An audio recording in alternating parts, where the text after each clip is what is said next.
Sabine Wolf, and I am here at Coastline Art Gallery, and I have an exhibition going on at the moment called Kitchen Window Drama Theater and Other Avian Tales.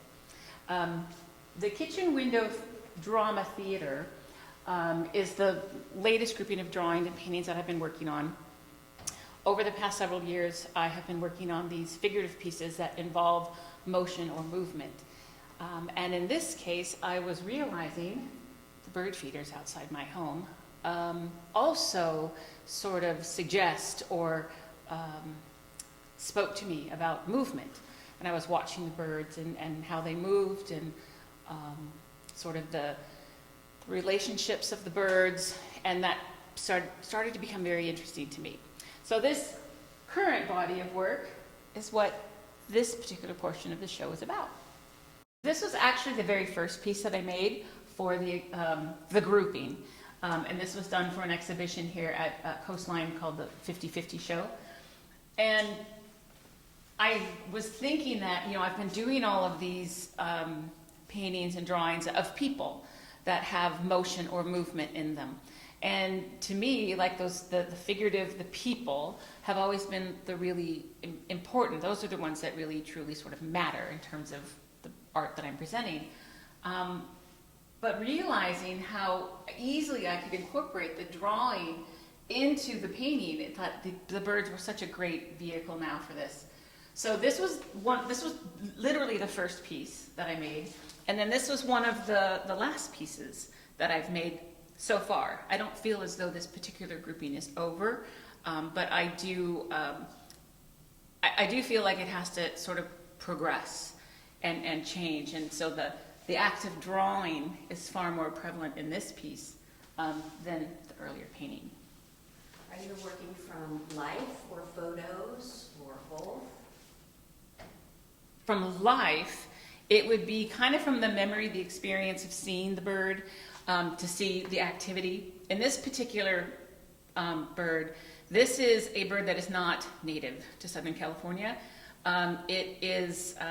It has migrated here from the Midwest, and it is, I believe it's called a pintail. It's an African pin-tailed whydah, I think is what it is.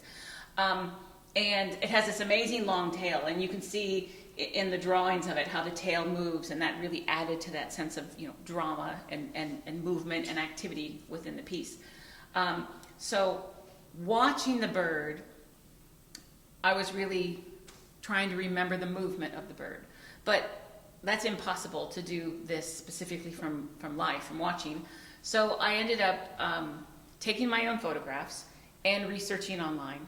So every single image that I've made is a combination of observation, memory, and then research in terms of to find more photos that can give me the information that I need. And some of the information, if a bird is moving, a blurred photo, that could easily be the photo that I took. But if I want like a portrait or a specific detail, it may have come from some online source. So the exhibition is the Kitchen Window Drama Theater and Other Avian Tales. So these two pieces here are part of what I would consider my other avian tales.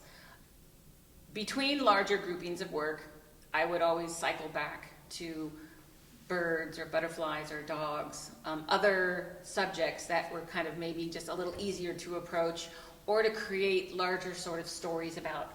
And very often I would use the birds as kind of substitutes for myself or for questions or little narratives that I might have in my head.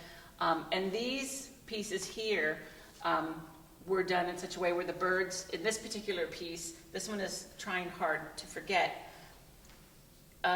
we have the strings that we tie around our fingers. And those strings help us to remember things. And in this case, the birds are removing those strings. So it's trying to help us sort of like maybe put some information to the past, move on from things, and kind of sort of a self-preservation sort of situation. And in this particular piece, this one was actually started a while ago, but recently finished. Sometimes pieces will sort of sit still for a while, and then when I have sort of that's like inspiration to finish them off. And I felt like these really tied in together stylistically and subject-wise. So this particular piece is entitled, Some of My Best Ideas Are Still in the Blue, meaning that there's still more to come, that we still have more to create and more to offer. These are also part of the other avian tales. This grouping over here has these hummingbirds. And the grouping itself is based off of some work that I had titled Between Survival and Disaster. So the birds are very precariously perched or situated in a way that in any actual moment, things would just be destroyed. And the fact that, again, that the birds can be so delicate, that was something that always intrigued me, that they're so delicate, but yet they're so incredibly strong and resilient. And that's one of the reasons why I was working towards this sort of juxtaposition of sort of the dangerous and the fragile, putting them together. And also dealing with like still life, because still life is also something that I cycle back to quite a bit when I'm working, sort of honing skills and trying to come up with ideas. And so having them more like a still life, I think, was a kind of an interesting departure from the more narrative pieces. Which on this side, I also have the piece where the bird, this is like a robin, sitting in individual's hair. And this piece is entitled Something on My Mind. And again, it's that idea of the bird being this sort of memory or situation or something that we kind of always are thinking about, maybe,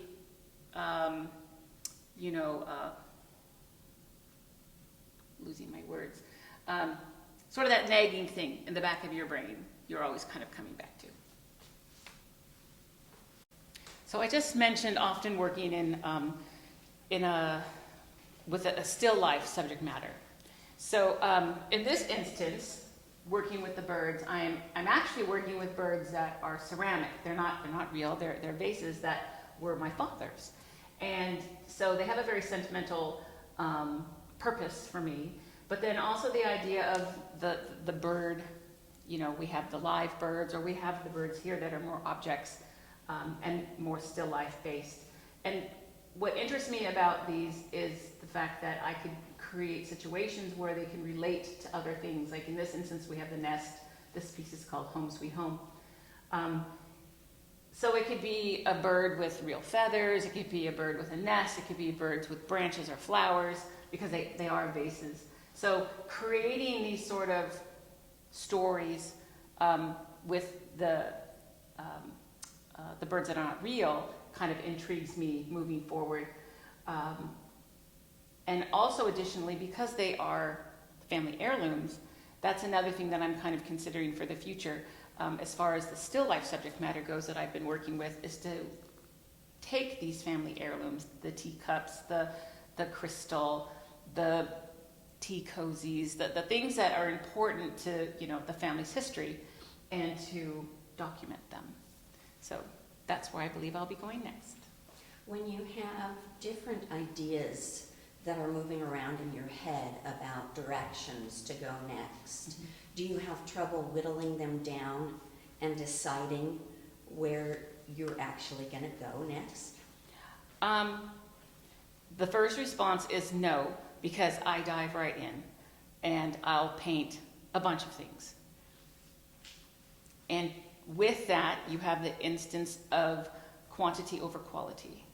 So you'll find that if I dive right in and I do 10 paintings, maybe 4 are pieces that, okay, this is what I was actually trying to say.